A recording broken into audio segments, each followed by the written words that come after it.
introduce yourself. So, hi. Hello, I'm Tom Young's husband to Tiffany. Obviously, I'm going to be answering a few questions regarding how it was for me when Tiffany was going through her battles, and we want to obviously helping others go through similar situations. So I want to give some insight of how my mind worked and how I dealt with the situation and help Tiffany as much as I can, but also get through it as well.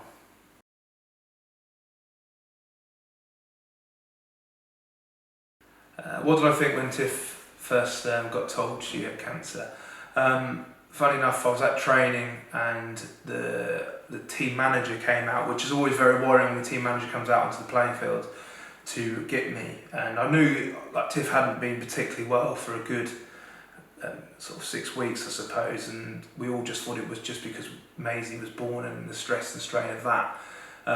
She was very tired, but anyway, I knew she'd gone for an X-ray on her chest and bloods were being done and the doctors and stuff like that. Anyway, the team manager came out and said, you need to ring Tiff straight away, it's extremely urgent. So obviously ran off the field to do that, and Tiff told me on the phone that she had cancer, and it was like someone had just whacked a baseball bat across my knees, because I literally collapsed to my knees and didn't really know what to do. And I quickly ran back into the change room, got changed and ran off and out, drove home. And obviously with that, you know, you've got all your teammates, 40 blokes of you seeing you run off. So you've got a lot of people then texting you that night, is everything all right? And obviously at that moment in your head, you're just all over the place. And it's just a very surreal moment and something I don't wish on anyone, to be honest.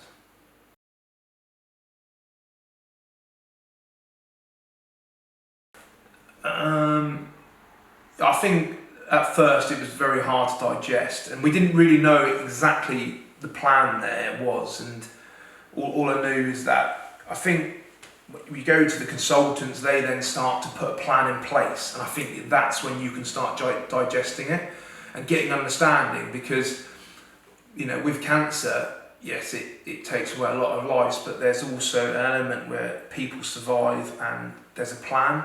And I think when you can get a plan as a human being of a direction of you've got to have this chemotherapy or whatever it is, then that's extremely important. And I think once we got that, we could then start attacking it. Did I open up to people at first? Probably not. Did I want people to worry? Probably not. And I've probably sort of tucked it away from then, and then yeah, as things progressed, it obviously got worse. So yeah, then I started opening up to people more.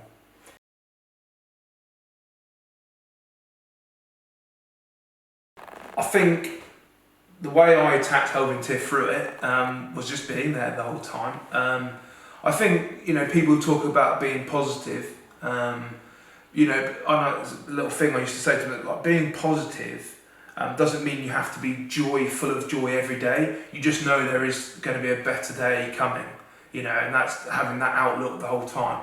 I just support her. Luckily with the rugby, you get good contacts regarding dietary.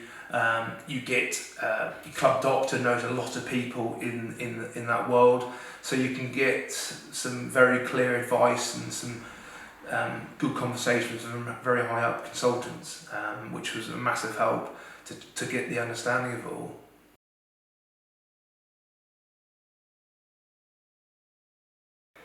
Yeah, again, I'll come back to, like with rugby, you got a lot of nutritionists, so got on the phone to them, and I did a lot of cooking. I think when Tiff went in for her bone marrow transplant, that was the key, because it was like you're going to be in there for 4 to 5 weeks, and I was convinced that we could get her out, or I was convinced I could get her out quicker by getting the right food to her, you know, and helping that way as much as I possibly can. Look, obviously I had Maisie as well to look after as well, and if I made sure everything all right was at home, then I know she would be in a better spot to be able to come out quicker.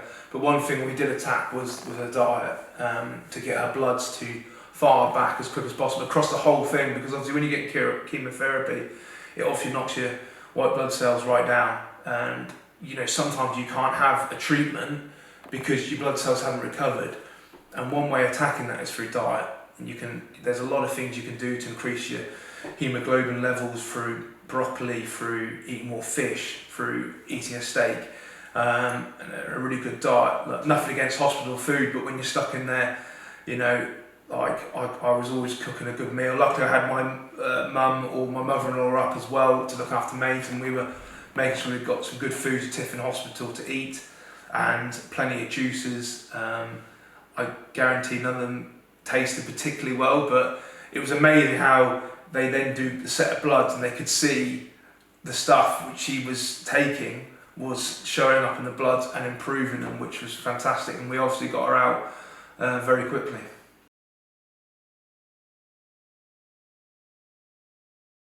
I think the first thing is listen. I think that's really important, as in listen to be positive. Sometimes, you know, Tiff had negative thoughts and I had to sit there and listen to them, digest them as she's saying them, and then think, how do I take her out away from the negative thoughts back into some positive light. And you know, I think it's very difficult because with cancer, you're on a road and you think you're going to get there, but what it does, it pings you off here, and then it pings you off there, and then it's very hard to keep trying to get back onto the road. But it's a journey, and you've got to accept the journey's going to be bumpy, and you're gonna have to, you know, take another little detour off the road and then just try and get back on it. I think we were very open to each other about having good, clear communication conversations.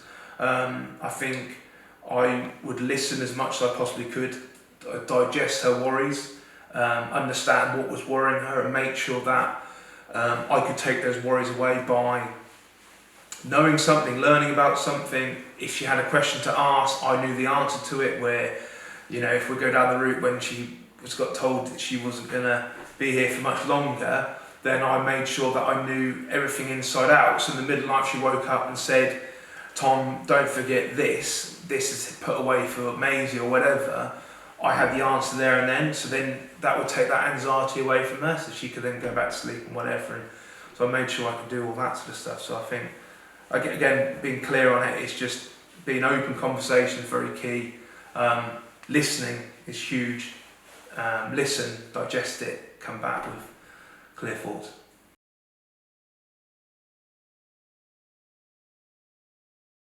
Actually, I think Tiff's mindset was very good. I think Tiff's the kind of person, when you put a plan in front of her, it gives her something to attack. I think what she'd tend to do, like if we had bad news, like the scan had gone, we'd had plenty of bad news as well. If the scan had gone wrong or something like that, as in the results weren't what we wanted, she'd have a very wobbly 24 hours, I'd say. But then she'd kind of get her head round it and be ready to go again. So her mindset was extremely tough and determined to get through it, whatever was thrown at us. As I say, like, there was the wobbly moments, and it would be the fresh information is always hard to digest, but she wouldn't linger on it for long. And she's a lady who likes to have a clear plan. Once she had that, once she sort of digested it for 24 hours or so, she was back in the room and ready to attack it.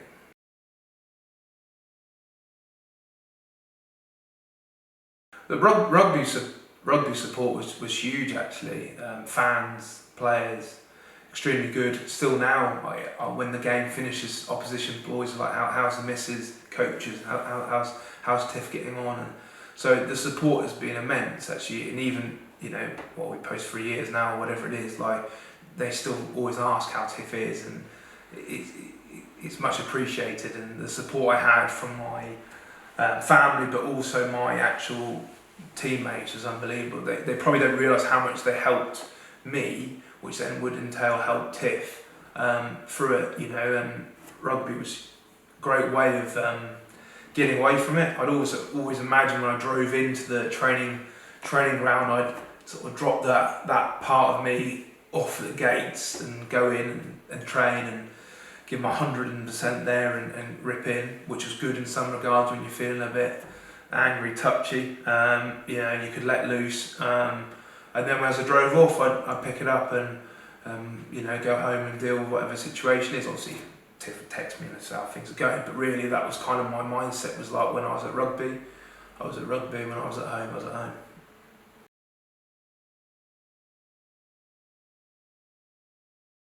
It got put under pressure a few times. I kept getting these infections, like skin infections out of nowhere. No, I didn't have a cut there or anything like that.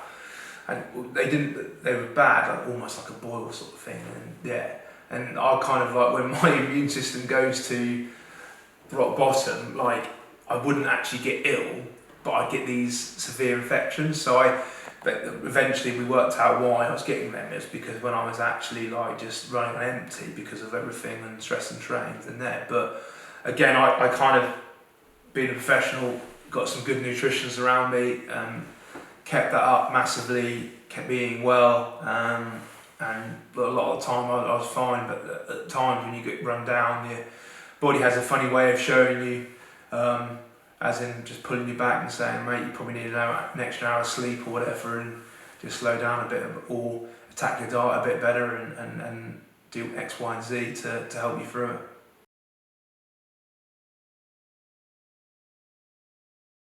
At times, yeah. Sometimes Tiff would have to go in herself. Most times I'd either, because you have to get in fairly early because you've got to have bloods done, to make sure you're able to have the treatment. So sometimes I'd almost drop Tiff off, go to training, get my training sort of done out of the way. So if she needed picking up because her bloods weren't good enough to have treatment, then I could do that. But I didn't make all of them. But Tiff had a massive phobia regarding PET scans and MRI scans. So I always made sure I was alongside there then, and almost go into where they take you for the scan, be in there to just help her through it, to talk to her, and because you see the sheer panic and the phobia against it, and it's not nice when people are, I'm scared of heights, so you shove me up in the building. Oh, I ain't going to enjoy it, but it's a lot easier if someone's there probably talking to you and helping you through that. So always made sure I was there for those sort of events.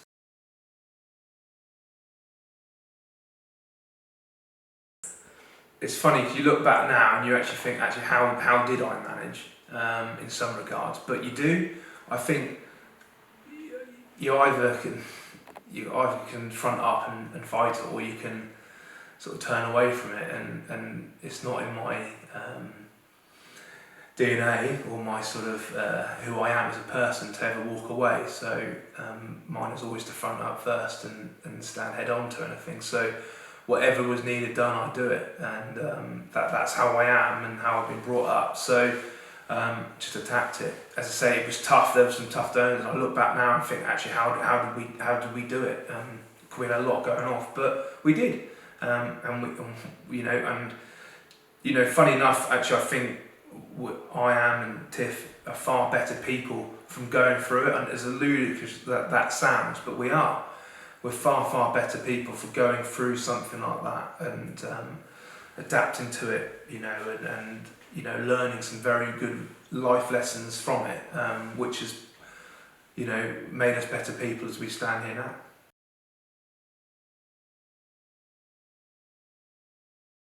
Yeah, so I had some really key people, coaches, but also very good teammates who I could really open up with. I was a brother, but there's one guy called Matt Toms who is a sports psychologist, and I'd been working for him for a good number of years previous to this, so he was very helpful in this situation and helped Tiff out with a few things and stuff. So, again, I think the best way to deal with a situation like this, you've got to talk. If you bottle it up, no one knows what you're feeling, and if you say you're all right, then people just presume you're all right. And it's, maybe your close friends might get an understanding, but if you don't let them in, they can't help you. And you have to realise that everyone else has got their own lives going on, and everyone's got their own problems in life, and it might be just a headache, but that's their problem at that time. That's nothing wrong with them feeling like that. It's just what they've got at that moment in their life. So I think it's really important. You have to talk to them, and you have to, as hard as that is at times. On the flip side of that, if you're a friend of someone going through some tough times, make sure you are asking how they are. Don't think it's ridiculous to say, how are you? Because they're not right. Like, ask it, because they might open up. They might say, or you might be able to go on from that and get some clear understanding where they are mentally and be able to help them, you know. And as I alluded to earlier, like listening it's a big tool to have. Sit and listen to someone talking is key to then be able to then go from that conversation and then you're away really. But I think don't bottle it up, because I don't know many people who can do that and come out of the other side. You've got to use the people around you, good friends, psychologists, you know, cancer help people, whatever it is. Like there's a lot of people to go to and talk to and use it.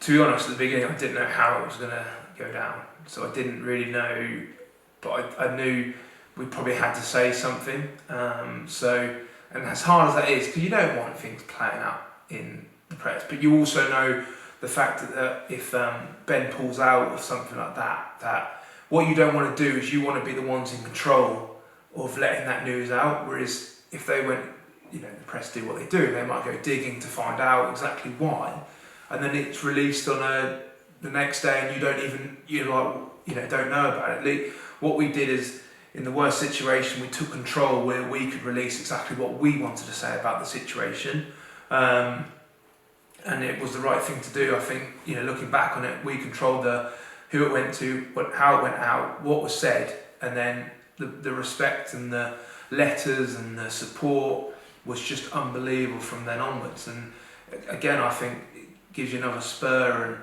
And I think the other thing we wanted to do is actually, you know, I think people think sports stars or famous people are invincible, and none of us are. We're all human at the end of the day, and you know the old saying, you never judge a book by its cover. Like, you see me out in the rugby field doing what I'm doing, but you don't know what's going on away from the rugby field. And you know, when people want to say things about you, or you know, just be respectful that people might have some big things going on in their life.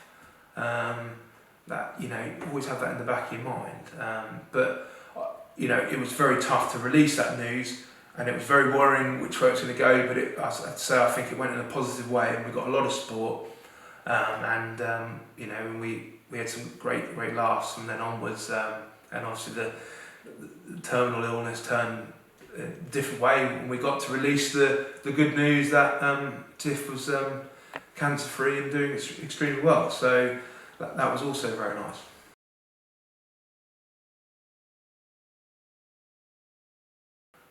Well, actually, I thought Tiff, after post-transplant, was going to be, I thought she was doing really well. So to then get the news that it wasn't, was really hard.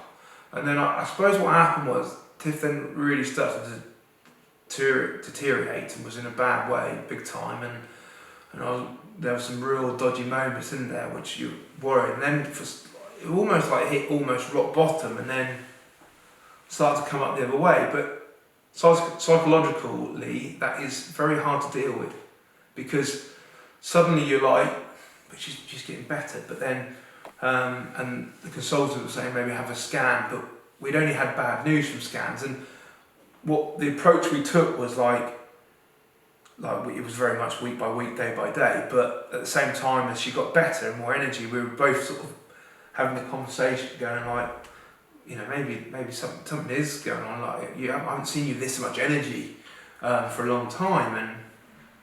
But at the same time, we didn't want to spoil that positive thoughts by going to the scan and them going, no, it's still there. Do you know what I mean? In the blunt way they do. So we really tried to avoid that as long as we possibly could.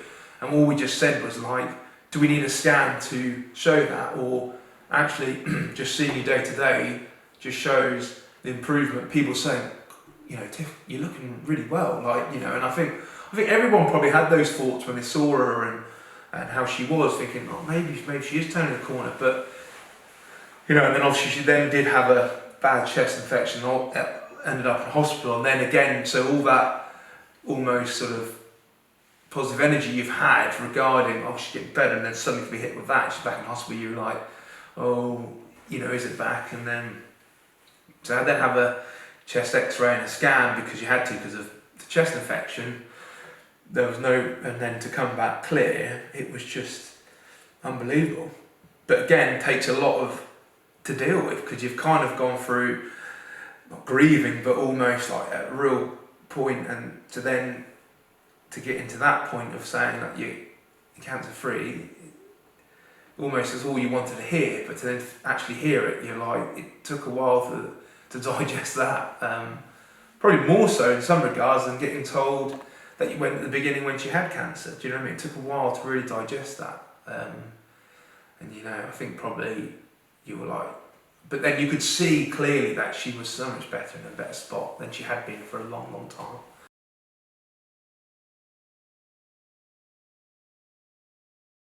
.100% it brought us closer as a family. 100%. I alluded to in the question earlier, it's like, it's made us far better people.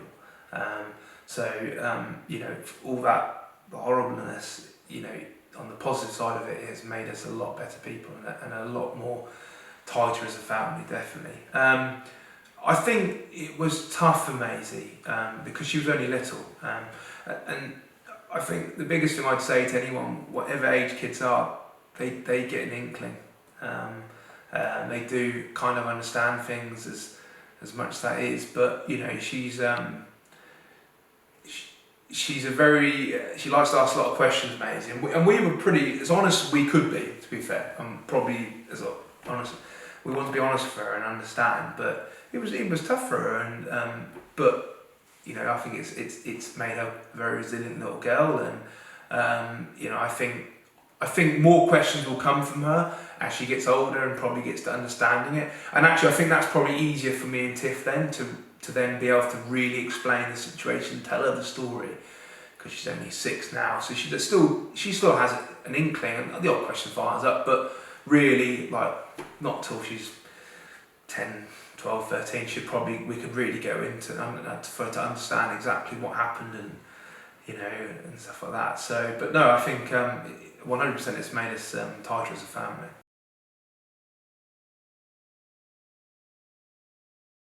I think originally you'd still be worried. I think that worry is getting less. I still think if Tiff feels tired or anything like that, I think she still gets worried that it's back at times. But I do think generally she's getting a lot more better about that, because she says she's tired, but not as tired as she was when say getting up in the afternoon at 1 o'clock to then be back in bed by 6 because she's knackered. The tiredness now is nowhere near that tiredness, but I think you'd always have that little bit underbelly. I think for me, that anxiety is gone, and that took time though. That didn't happen. Oh, you haven't got cancer. It's gone. It took time for me to not worry about staying back at the club a bit longer, or whatever it was, but not to worry about what was going on at home or having to rush back and do something. But I think maybe for Tiff there's still a bit more time. Time's a great healer on a lot of things, and the saying is very true. But I think more and more as time goes by, Tiff is definitely easing up on that anxiety of when she feels a bit tired or whatever, that reassuring herself and me reassuring her that you were nowhere near what you were, so you can forget about thinking that you got it back or anything.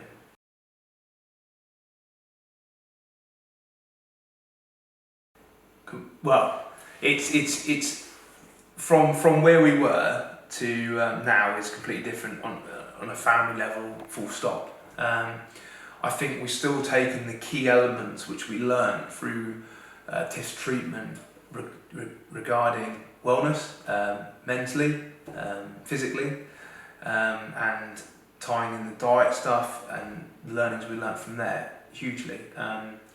Tiff's in a great spot mentally. I think with the news when we released that she was better, obviously a lot of people contacted her who were going through their own battles, and Tiff's the kind of person who wants to try and help everyone, which is great. But at the same time, I was very worried about her.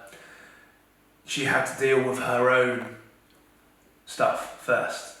She had to get herself in in a spot where she was anxiety free of cancer, and she is that now, which is fantastic. But with people contacting her, she was getting invested in their stories and their way of thinking, which at the same time probably was bringing her back a little bit of the old stuff, and she probably wasn't quite ready for that compared to how she is now. And one of the things she talked about when a lot of people contacting her was to set a website up, which, brilliant idea. And obviously we're here now with roots all set up, which is fantastic, but it took a long time for her. It'd be a conversation of like, I'm going to do it. Oh no, I can't do it. And again, I come back to Time's a Healer, and it is massively because it got her to the point where I'm doing it, we're doing it. And I knew then that she was ready to go and do it. And we're here today with it set up, and she's loving it. She's loving helping people. And she's at the right stage of her life, right stage of her recovery, should I say, to be attacking this, to be helping others. If I can help people, or our story can help people, Tiff's story, our knowings and doings can help people through a really tough time, 2-5%, whatever it is, then that's a wonderful thing to be doing.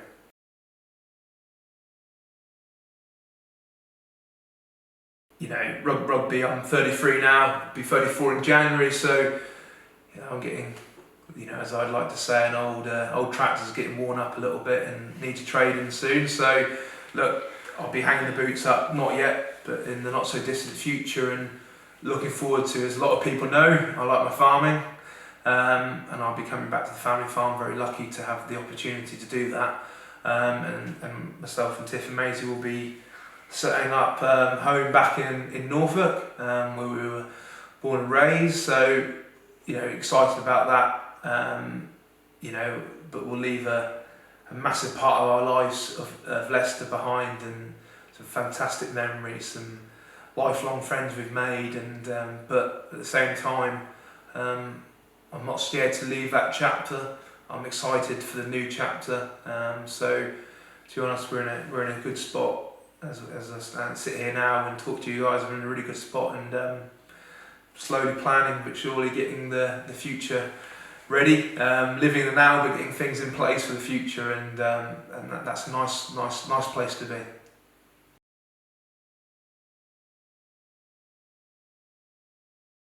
I've always valued it extremely high because when I left school at 17 and went into a professional environment where you had to be disciplined in your diet, and you had to you had to learn your body's a machine in some regards, and you had to learn what you need to put in it for it to perform. So from an early age, we did some cooking lessons up in Leicester, and they were godsend, because I came up here and up to Leicester, so across to Leicester, with very little experience of cooking, and I couldn't just shove anything in the microwave or in the oven or get a takeaway. You had to learn how to cook and cook decent food. So we had cooking lessons. That's a huge thing. I really enjoy cooking. I enjoy food. I enjoy what food can do for you. It's always been a huge part of my life, and it will continue to be. I think if you want to, one thing, trying to, as I say, 34, 35, retiring is a good effort in professional world, and part of that's a bit of luck, the way your body, hopefully you don't get a career-ending injury, but also the way you look after yourself away from the field of recovery is huge, and I think that's also helped with me now, and I think it's only ingrained in me to take me on further. Will I enjoy the odd bits and bobs post-rugby? Yes, of course I will, because I won't have a body fat to worry about on a Monday morning, or bits and bobs, so at least I can probably ease up a little bit, but I enjoy training. I think it keeps me mentally sane, so it helps, so I could be carrying on doing that post-rugby career.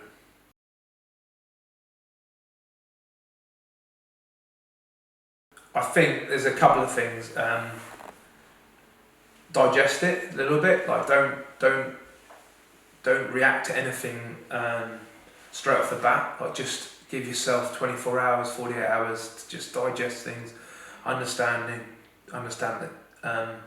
Be a listener, I think is key. Listen, and have a think about what the conversation you're having, and don't use emotional talk to come out of those conversations. Try and be logical and positive in the way it is. And the third one is talk to people. Make sure you've got some good people. They don't have to be family. You know, a lot of people, funny enough, opens up to a taxi driver on a night out, or a barman. People they don't know sometimes. They find it a lot easier to open up. But everyone will have those friends you can rock up at the door, knock on the door, and they'll let you in, and you can have a good conversation about things. So don't bottle things up. And as I said earlier, like, people say be positive, and I've said it enough times here, but positive isn't being, you know, you've got to be the soul, life and soul of the party and everything like that. Positive is just knowing that on a real bad day, there's good days ahead. And that's been clear. You will have bad days, but have the logical that the next day won't be bad, or the day after that won't be bad. You'll have good days in the future.